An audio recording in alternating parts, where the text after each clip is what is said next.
여러분 안녕하세요. 예, 오늘은 얼반 미니스트리 관련해서 이야기를 조금 하려고 합니다. 예, 그 홈리스 관련 현황이나 아니면 정책을 가지고 조금 얘기를 하려고 하는데, 지금 논쟁이 미국에서는 꽤 많이 되고 있는 상황입니다.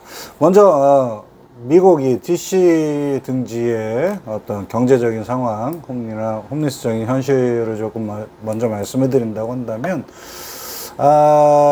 일단 기본적으로 이제 소비자 물가가 60에서 100% 정도까지 올랐다고 얘기를 해요. 그래서 사실상으로는 경제적으로는 일단 서민들이 살기에는 굉장히 힘든 상황이 되어 있습니다. 그래서 통계를 보게 되면 전년 대비 DC의 홈리스 숫자가 한 12% 정도가 늘었다고 이야기를 합니다. 그래서 이제 홈리스들이 이제 거리마다 DC를 보면 많이 볼 수 있는 그런 상황이 됐는데, 지난 5월 하순부터 6월 지금 마지막까지 1차적으로 DC 바이든 행정부에서 한 것이 뭐냐면, 페레곤 노스라고 이제 공원, DC 안에 지역이 있어요. 그래서 그쪽 공원의 어떤 조성이 조금 되어 있는 편인데, 그쪽에 홈리스들이 텐트를 치고 노숙하는 그런 어떤 집단촌처럼 텐트 커뮤니티가 형성이 되어 있었습니다. 그래서 이것을 사실 강제적으로 철거를 해서 억지로 밀어내버린 그런 상황입니다. 그리고 또 소문을 듣자고 한다면 이제 7월부터는 홈리스들을 뭐 감옥에 가둔다라는 이야기도 있고, 그래서 여러 가지 이야기들이 많이 있어요. 그래서 홈리스 관련된 빈민 선교라든가 아니면 사역, 그리고 여러 가지 정책이나 그런 것들을 하는 사람들은 NGO 단체나 이런 데서는 반발이 상당히 큽니다. 그도 그럴 것이 DC 안에, 바이든 행정부 안에서 DC 홈리스들을 구제하기 위한 어떤 구제 프로그램들이 있고, 그 다음에 바우처라는 거, 일전에 말씀을 드린 적이 있습니다만, 바우처라는 것은 일종의 어떤 할인 티켓 같은 걸로 이제 하우징이나 이런 것들을 지원하는 그런 것들이 있는데, 그런 예산이나 그런 상황 그렇게 많이 사용된 것 같지 않아요. 그래서 예산이나 그런 것들이 사용되지 않은 상황에서 일방적으로 사람들을 텐트를 철거하고 사람들을 몰아내기만, 쫓아내기만 하면 과연 홈리스들이 갱생이나 재활이나 아니면 그런 것들이 가능할 수 있느냐, 어떤 정책적인 걸로 지원을 먼저, 인도적인 지원을 먼저 해줘야 되지 않겠느냐 하는 얘기들이 있는데, 이에 대해서 반발도 상당히 큽니다. 왜냐하면 그 거리에서 지금 홈리스들이 상당히 뭐라 그럴까, 일반적인 거주민들이나 아니면 보통의 시민들에게 상당한 위협이 좀 되고 있어요.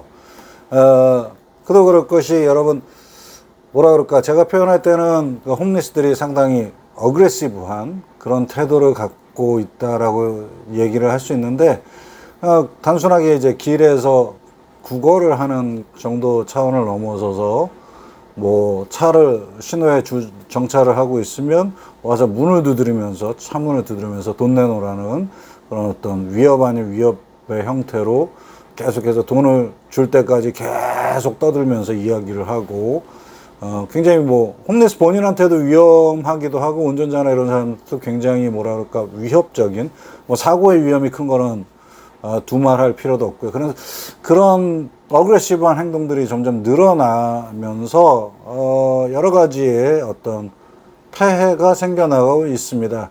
근데 사실상 일반 서민들도 그 소비자 물가 상승이나 이런 걸로 해서 굉장히 좀 생활이 쪼들리고 힘든 가운데, 뭐 운전을 하다가 이제 신호에서 돈을 이렇게 주려고 해도 그 수가 너무 많다는 거죠. 모든 뭐 사거리 교차로마다 뭐 구걸하는 사람들이 나와 있고, 그러면은 뭐 한두 사람 어쩌다 보게 될 때 주는 것하고, 운전할 때 계속해서 겹치면은 한 적어도 10명에서 15명은 신호대기 때마다 있는데 그때마다 사람들한테 돈을 줄 수도 없는 노릇이고, 그렇게 돼서 뭐 여러 가지 뭐 악순환이 되는 것 같아요. 그러니까 돈이, 이 사람들이 원하는 돈이 그렇게 주는 사람들이 많지 않으니까 나와서 뭐 창문을 두드리면서 이야기를 하기도 하고, 그렇게 되니까 더 시민들은 더 움츠리게 된단 말이죠. 그러니까는 더 줄 수도, 더 줄 생각을 안 하고 오히려 더 굉장히 뭐랄까 기분이 나빠지고 서로가 막 이런 그런 상황이 많이 되는데, 그래서 일단 패러건 노스에서 텐트 커뮤니티의 강제 철거는 이루어진 상황이에요. 그래서 마무리가 돼 있고, 그래서 미국의 DC 이 지역 자체에서 홈리스를 완전히 없애버리겠다, 아니 뭐 감옥에 집어넣는 강행의 어떤 방법을 써서라도 없애겠다라는 그런 입장이나 위치 표명들이 많이 되고 있는 상황입니다. 한편에서는 여러분, 사실상 그렇게 뭐 밀어내고 쫓아내고 억압한다고 해서 그 사람들이 갱생을 할 수 있느냐, 아니면 그런 게 안 되고 또 뭐 바우처나 뭐 여러 가지 지원 프로그램을 만든다고 해도 사실상 홈리스들이 이런 지원 프로그램들을 이용하기가 상당히 쉽지 않습니다. 가장 간단한 얘기로는 이제 뭔가 지원을 하려고 해도, 뭐 지원을 받으려고 해도 정해진 주소가 없고, 그 다음에 뭐 어떤 사람들은 뭐 전화나 이런 것도 문제가 있잖아요. 그러니까 연락이나 어떤 커넥션이라는 것들이 될 수가 없어서 뭐 바우처 프로그램을 알리는 거에도 한계가 있고, 또 그 바우처 프로그램을 사람들이 직접 컨택을 해서 그 도움을 받는 그런 뭐라 그럴까, 실질적인 사용률이라고 그럴까요? 그런 것도 굉장히 좀 저조한 그런 상황이 있습니다. 근데 또 이 사람들을 뭐 바우처를 써서 이 사람들이 뭐 단기 혹은 장기적으로 쉴 수 있는 어떤 그런 쉘터라든가 어떤 아니면 어떤 하우징 문제가 된다고 할지라도, 이 사람들이 과연 일을 하느냐, 아니면 일을 해서 정기적인 어떤 집세라든가 그런 것들을 이렇게 내면서 안정적인 생활을 할 수 있겠느냐 하면 그건 또 사실 아니거든요. 그러니까 개인적인 모티베이션의 어떤 그런 계기가 없기 때문에 생활하는 방식은 거리에서 구걸하는 거 그대로. 근데 뭐 바우처로 이제 잠잘 곳은 생겼다, 달라지는 게 없거든요. 그렇기 때문에 이제 지금 현재 갖고 있는 어떤 현재의 홈리스 정책은 근본적인 해결 정책이라기보다는 미봉책에 가깝지 않나, 이런 얘기를 하게 되고, 근데 또 반대적으로 일반 시민들의 입장에서는요, 이 홈리스들이 늘어나면서 굉장히 많은 도시 문제들이 같이 늘어나게 됐습니다. 첫 번째는 뭐냐면 일단 마약 문제예요, 마약 문제. 그러니까 길거리에서 이제 마약 대마초라든가 이런 것들을 흔하게 하는 사람들이 생기고, 그리고 이 사람들의 어떤 길에서 아무데나 이제 소변을 본다거나 이렇게 되는데, 사실 마약 대마초나 이런 마약을 하는 사람들의 소변 냄새는 그 냄새가 조금 굉장히 지독해요. 그러니까 DC의 길거리에 가도 냄새 자체가 어떤 도시적인 그런 냄새라기보다는 옥물, 찌린내 같은 것들이 넘쳐나게 되고, 그러면 그 지역에 거주하는 거주민들은 상당히 불편할 수밖에 없죠. 거기다가 아까 말씀드린 것처럼 이제 어그레시브한 그런 행동들을 한단 말이죠. 길을 지나가는 뭐 여성이 이건 대낮이든 밤이든 상관이 없어요. 여자들이 뭐 혼자 길을 걸어간다 그러면 막 소리 지르고 폭언하고, 그 다음에 돈 달라고 막 계속해서 달라붙고, 굉장히 뭐라 그럴까요, 위협을. 남자인 저도 혼자 홈리스를 스쳐서 걸어가려고 하면 상당한 부분 긴장을 해야 되는 그런 어떤 위협을 느낄 만한 그런 행동들과 그런 분위기가 돼가고 있단 말이죠. 그래서 전체적으로 DC의 분위기를 할렘화처럼 되는 것을 막기 위해서는 홈리스의 수가 줄어야 가능한데 사실상 홈리스의 수는 늘어났고, 그러니까 서민들, 일반 거주자들은 어떤 강경책을 써서라도 거리 정화를 이루어야 되지 않겠냐는 생각을 하기도 하고, 그래서 반대로 홈리스 편에 있는 사람들은 그렇게 밀어내기만 하는 것이 능사도 아니고, 그 다음에 뭐라 그럴까요? 보다 효율적인 정책이 있어야 되고, 홈리스나 퍼버티, 빈곤을 끝내기 위한 근본적인 어떤 대책을 마련하고 그 사람들을 위한 어떤 쉘터나 이런 것들을 만들어야 되지 않느냐. 그리고 근본적으로 미국은 어떤 자유와 권리의 나라니까 돈이 없어서 자기들이 저기 하면 거리에서 자든 말든 그건 자기들의 선택이고 그런 자유다. 그것을 정부나 이런 데서 강제로 밀어낼 수 있느냐 하면서 이제 개인의 자유 아니면 공공의 어떤 이익이나 아니면 편익 뭐 이런 식의 어떤 편가름이 나누어짐이 이루어져서 서로 이렇게 갑론을박하면서 싸움이 계속 갈등과 분쟁과 서로의 어떤 주장들이 펼쳐지고 있는 상황입니다. 제가 바라보는 견해에서는 사실상 쉘터를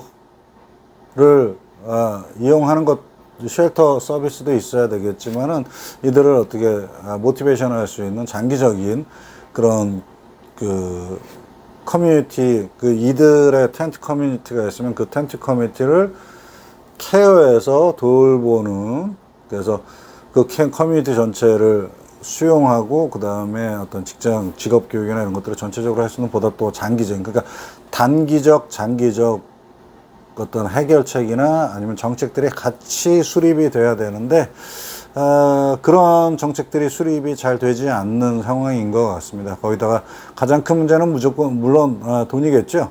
그런 단기 정책과 중장기 정책을 같이 매니저하고 같이 운용할 만한 정부의 어떤 세금이라든가 그런 것들이 지금 충분하지 않다. 재정이 충분하지 않다.